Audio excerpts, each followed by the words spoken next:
The air in the studio turned electric. Cameras were rolling. The nation was watching. Anderson Cooper leaned forward, his blue eyes locked on Caroline Leavitt. He had just delivered the question, the one his producers promised would break her. A question laced with condescension, wrapped in statistics, sharpened with sarcasm. Do you really believe your generation understands truth better than mine? Silence. The studio lights hummed. Everyone expected her to stammer, to dodge, to crack. But Caroline didn't blink. She didn't shift in her seat. She didn't even look away. What she did instead, a pause, a slight smile, and then 12 calm, composed words would send shockwaves through media networks by midnight. The moment was clipped, tweeted, subtitled in 6 languages. CNN staff stopped in hallways to replay it. Fox News reran it every hour. Podcasts broke down her tone, her posture, her exact phrasing. She hadn't raised her voice. She didn't need to. Because in that single reply, America witnessed the one thing no one expected from a Gen Z political firebrand. Grace under fire. Caroline Leavitt didn't ask for the spotlight, but she never ran from it either. Raised in a modest New Hampshire household, she grew up watching her parents work double shifts and argue over gas bills at the kitchen table. That grit never left her. By her early 20s, she was already being called the future of conservative America. Bold, unapologetic, and sharp as a scalpel, Caroline didn't speak to please. She spoke to be heard. But that same fearlessness made her polarizing. To her supporters, she was a rising lioness in a jungle of scripted politicians. To her critics, she was reckless, too young, too brash, too dangerous. Enter Anderson Cooper, CNN's polished anchor. The gatekeeper of mainstream narratives, veteran of war zones, presidential debates, and primetime interrogations. Anderson didn't just ask questions. He carved them like scalpels, precise and practiced. When Caroline agreed to a sit-down with him, most thought it would be career suicide. The setup felt obvious. A generational clash on live television, one armed with legacy, the other with fury. But what no one expected was that Caroline came not just with facts, but with restraint. And restraint, it turned out, was lethal. It started with a single tweet, 6 words, a waving flag emoji, and a challenge. Let's talk about real patriotism. Caroline Leavitt, 8:02 a.m., Monday. Within minutes, replies poured in. Some praised her boldness, others mocked the simplicity. But by noon, one quote tweet from a CNN producer shifted everything. Open invite. Sit with Anderson. This Thursday, let's really talk.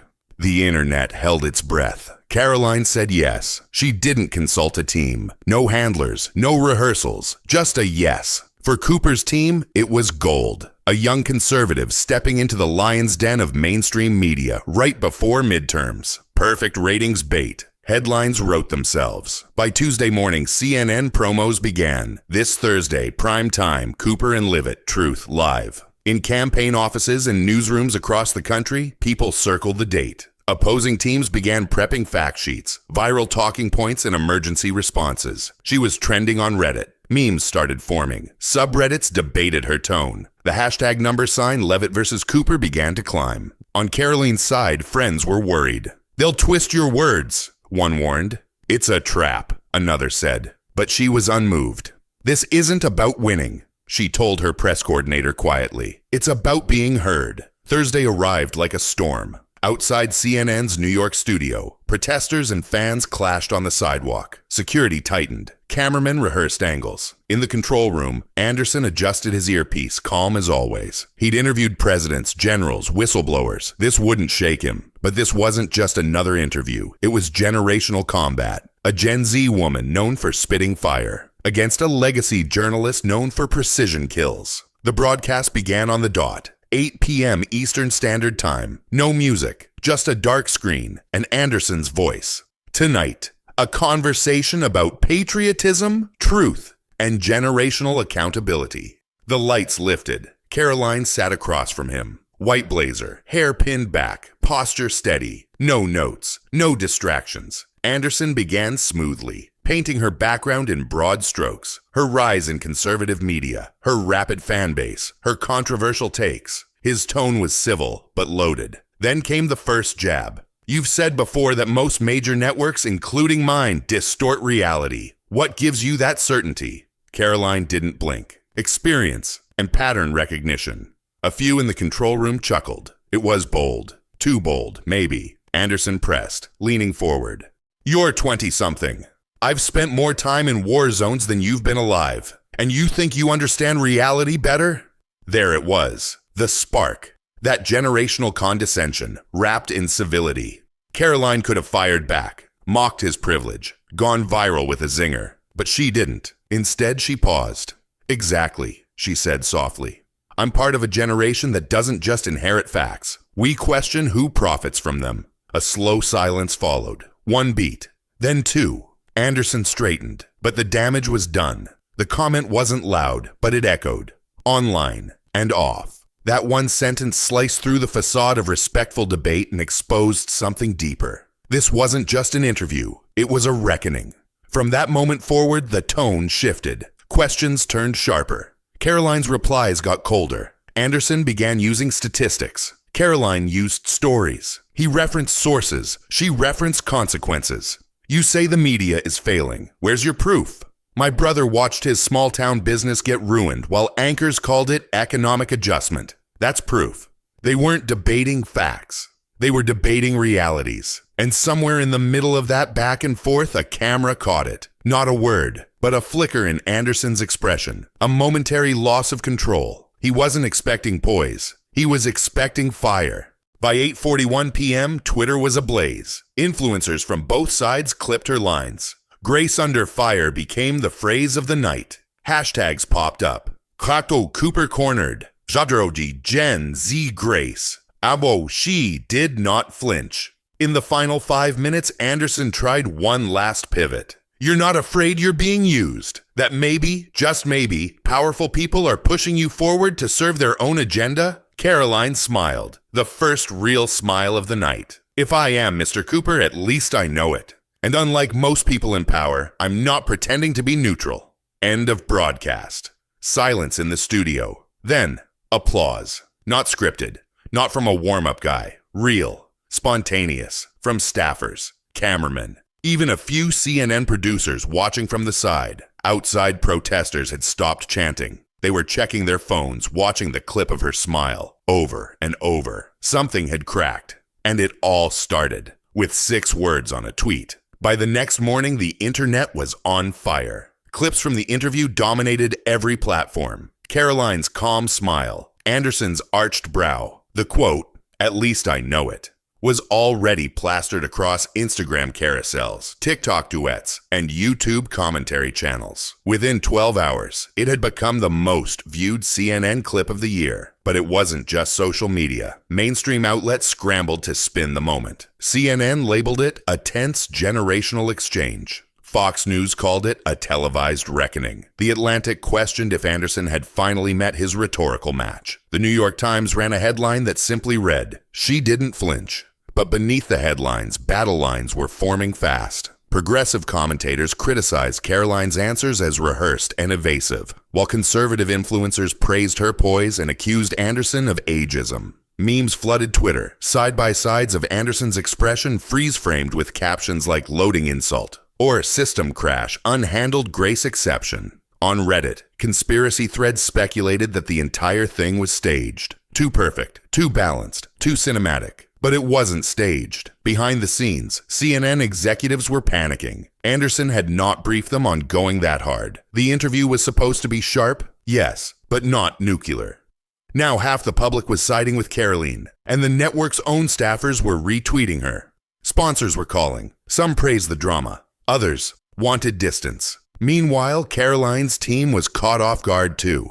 Her press inbox ballooned with interview requests. The Daily Wire, MSNBC, Dr. Phil, even Piers Morgan. But she declined them all. No gloating. No world tour. She didn't want to dilute the moment. But that decision raised more questions than it answered. Why wasn't she capitalizing? Some said it was brilliance. Let the moment speak. Others said it was fear. Maybe she didn't have more to offer. The silence only made things louder. Anderson, on the other hand, went dark. No tweets, no comment, no follow-up. Until Sunday night. He opened his show with a cool, detached monologue. This past Thursday, I had a conversation with Caroline Leavitt. It sparked strong reactions. Some fair, some not. But debate is the cornerstone of democracy, and I stand by the questions I asked. It sounded like closure, but it wasn't. Because just hours later, someone leaked the pre-interview notes. Typed in bullet points, clearly internal. Discredit her depth. Lean into youth angle. Prompt emotion. Watch for cracking. Ask about used by power narrative. Wait for defensiveness.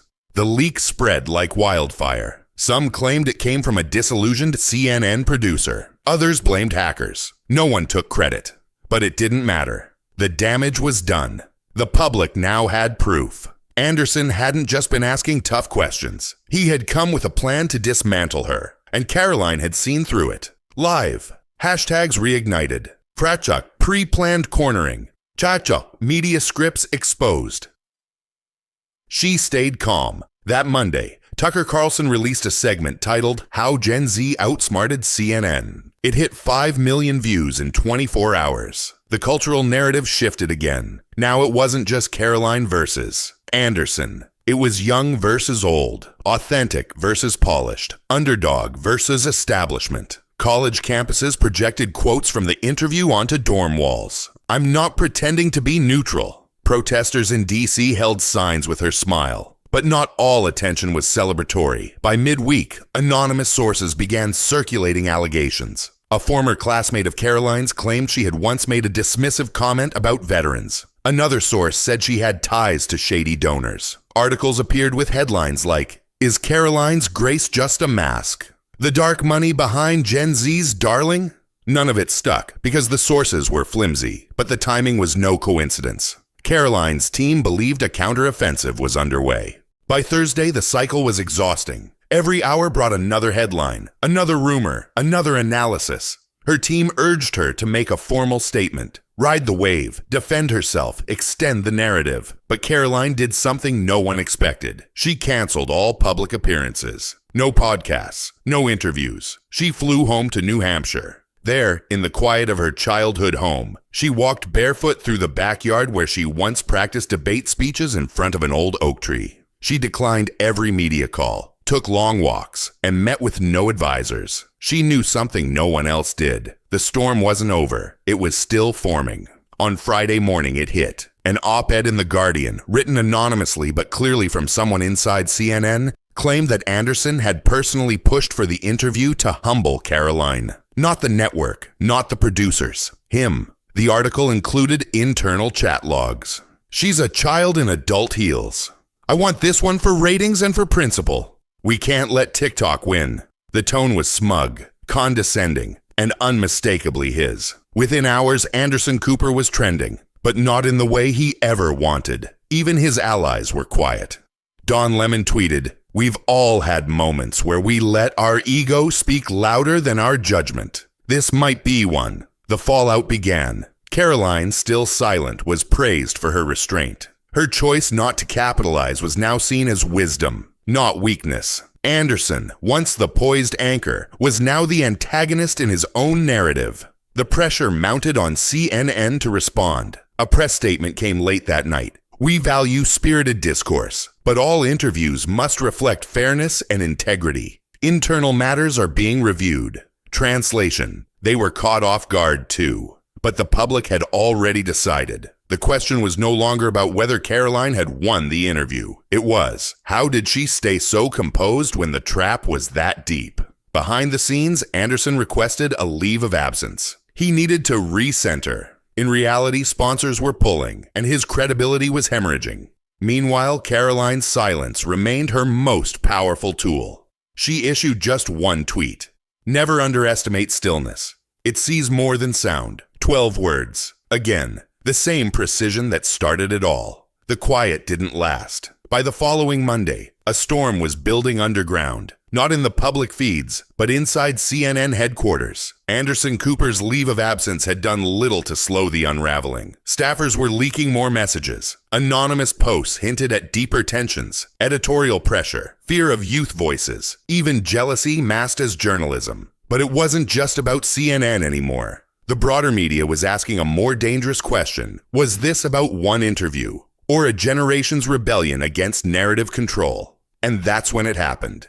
Tuesday night, 10:42 p.m. A whistleblower uploaded a 47-second video to an anonymous account on X, formerly Twitter. The footage was grainy, captured from a side hallway in the CNN building, but the voices were unmistakable. Anderson Cooper was on the phone. His voice, calm but dripping with arrogance, pierced through the static.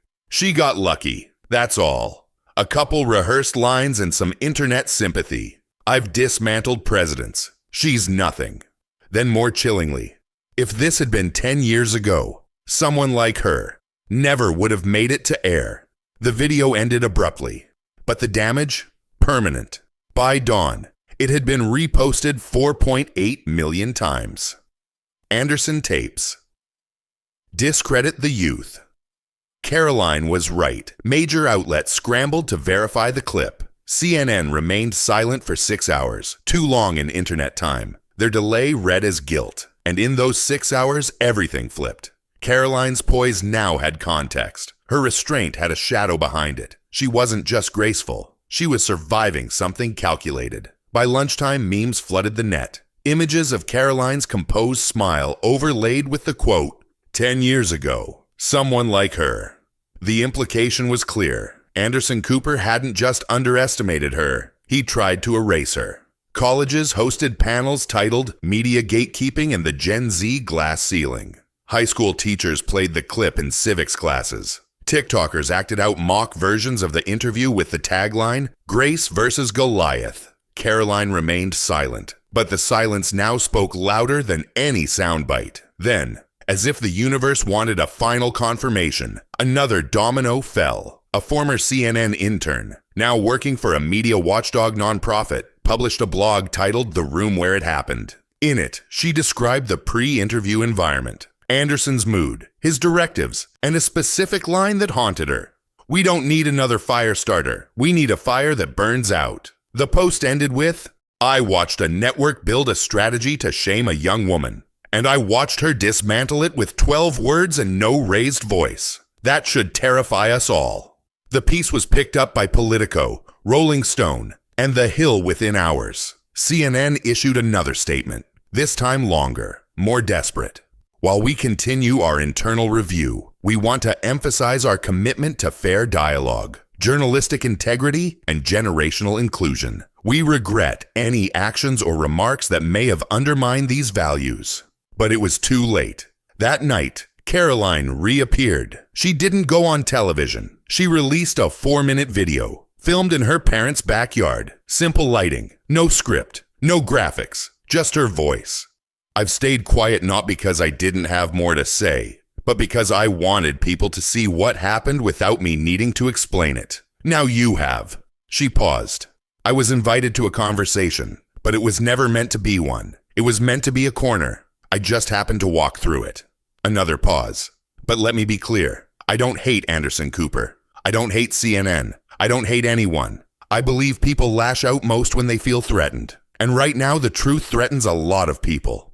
We're not the problem. We're the proof that the old playbook is outdated. The video was raw, understated, delivered without venom, without even much emotion, but somehow it was devastating. Comments poured in. She just ended an era with a whisper. She's not burning the bridge. She's just showing us who built it crooked. I've never felt more seen by someone I've never met. A movement formed overnight. It wasn't political. It wasn't partisan. It was generational. It was emotional. It was cultural. And Anderson, he vanished. He didn't return to air the next week. His podcast episodes were postponed indefinitely. His production assistant resigned. Rumors swirled about his future with CNN, but the network stayed tight-lipped. And in the vacuum, Caroline's voice became louder without her even speaking. Professors requested her appearance at Harvard. Columbia reached out for a special forum on media power. She declined both. When asked why by her team, she answered simply, "This wasn't about me. If it becomes about me, they win." But despite her humility, one truth had crystallized. The power that once belonged to Anderson Cooper, the untouchable figurehead of serious journalism, had shifted. And not to someone who chased it, to someone who answered it with calm. By the following Friday, Anderson Cooper was no longer trending because people had stopped arguing about him. They had already decided he wasn't coming back. CNN had removed his face from its homepage. His time slot was now filled with guest hosts. The network issued a formal release. Anderson Cooper has requested an extended leave to focus on personal reflection and health. We support his decision and thank him for his contributions. It was as close to a resignation as corporate PR would ever allow. But no one missed the real story. Anderson Cooper, the journalist who once held warlords, presidents, and billionaires accountable, had been undone by a single conversation with someone half his age. And the most brutal part? She never raised her voice. The collapse wasn't theatrical. There were no angry walkouts, no viral meltdowns. It was slower, sadder, more human. The final blow didn't come from a politician or a rival. It came from inside his own profession. That weekend, Christiane Amanpour, a legend in her own right, wrote an op-ed titled, "Truth Doesn't Fear the Young." In it, she said, "I have long admired Anderson for his dedication to truth-telling. But truth is not something you preserve by silencing others. It's something you prove by welcoming challenge. What happened last week was not an interview. It was an ambush that failed." She ended with a direct message. Caroline Leavitt did not dismantle a man. She dismantled a method. It was a public rebuke. And the final cut. Other anchors followed. Jake Tapper tweeted a veiled reference to ego over ethics. Brooke Baldwin posted a photo of Caroline with the caption, "Grace is louder than control." Even Anderson's defenders, and the few who still clung to his record, began retreating. One former colleague put it bluntly during a podcast. He went too far. And in trying to corner her, he exposed himself.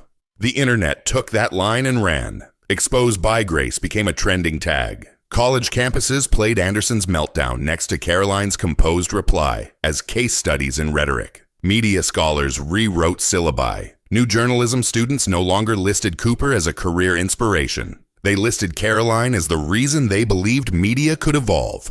Caroline, meanwhile, returned to Capitol Hill quietly. She didn't hold press conferences. She didn't mock Cooper. She didn't do a victory tour. But her staff noticed the shift. Where she used to enter buildings as the firebrand, she was now greeted as the one who didn't flinch. Committee chairs who once dismissed her now paused when she spoke. Colleagues who previously rolled their eyes during her speeches now leaned in. It wasn't fear. It was respect. Anderson Cooper, on the other hand, remained out of sight. A tabloid snapped one photo of him walking through the West Village, sunglasses on, head down. The headline read, "The Face That Couldn't Face Her."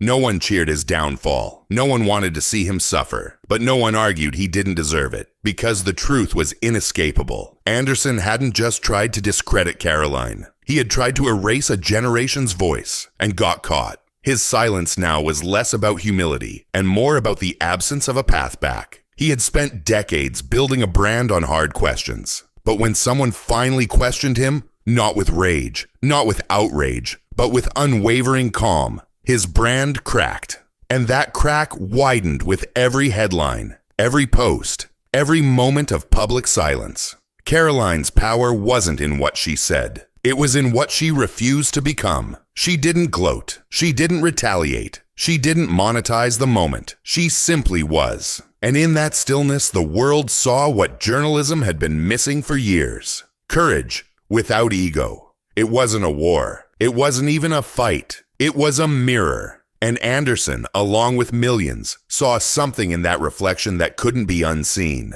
It wasn't until a week after Anderson's fall that the public learned what Caroline had been carrying all along. She hadn't told her team. She hadn't told her friends. It came out during a quiet panel at a small-town New Hampshire college. The only appearance she agreed to after the interview. There was no media coverage, no cameras. Just a room full of political science students and a single moderator. The moderator asked a simple question. How did you stay so calm, knowing that you were walking into a setup? Caroline paused. Then for the first time in weeks, she looked tired. It wasn't about being calm, she said. It was about control. Not for the cameras, for myself. The moderator leaned forward. Were you angry? She nodded, then hesitated. I was angry, but not at him. At who then? At myself. Because 2 days before the interview, I lost my grandfather. And I still flew to New York anyway. The room fell silent. He raised me when my parents worked nights. He taught me how to debate at the dinner table using newspaper clippings. He'd play devil's advocate just to see if I'd hold my ground. He watched Anderson Cooper every night, said he was the gold standard.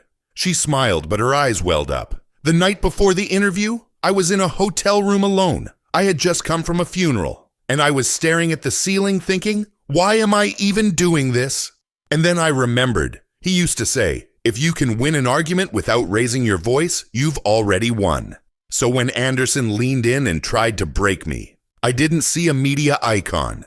I saw a test, one my grandfather had prepared me for since I was 11 years old. The students sat frozen. It was a revelation no one saw coming. Caroline's composure, the calmness everyone had praised, wasn't strategy. It was grief, contained, directed, weaponized not to destroy, but to survive. The reason she didn't retaliate wasn't because she lacked fire. It was because she was carrying something heavier than rage. She was carrying legacy. The story made its way online, not through press releases or PR. A student who attended the event wrote a blog post titled, "She was grieving the whole time." The post went viral in under 12 hours, and with it came a wave of emotional responses. One user wrote, "She buried the man who taught her grace, and then modeled it on live TV."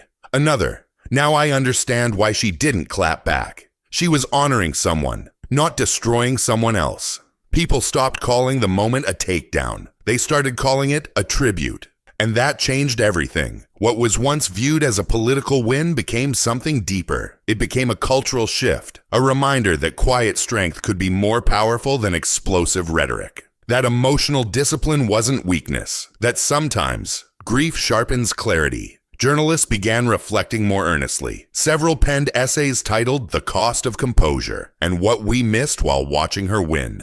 Even Anderson, still silent in public, reportedly reached out privately. A handwritten letter, apology, no cameras, no leaks. Caroline never confirmed it. She didn't have to, because the truth was now embedded in the public record. She didn't just outthink a seasoned journalist. She carried her grandfather's voice calmly, fully, and without apology into one of the most adversarial media spaces in America and left it echoing in a room that had long forgotten how to listen. That was the twist. Not scandal, not sabotage, but something far rarer in modern politics. Sincerity. And the realization that the loudest person on stage isn't always the one carrying the heaviest truth. By the time the dust settled, the moment had transformed from a trending clash into a case study in modern discourse. Colleges across the country integrated the Cooper-Leavitt interview into their media ethics syllabi. Harvard hosted a panel titled "Grace Under Fire: When the Young Teach the Powerful." Columbia launched a seminar called "Post-Objectivity Journalism in the Age of Viral Confrontation."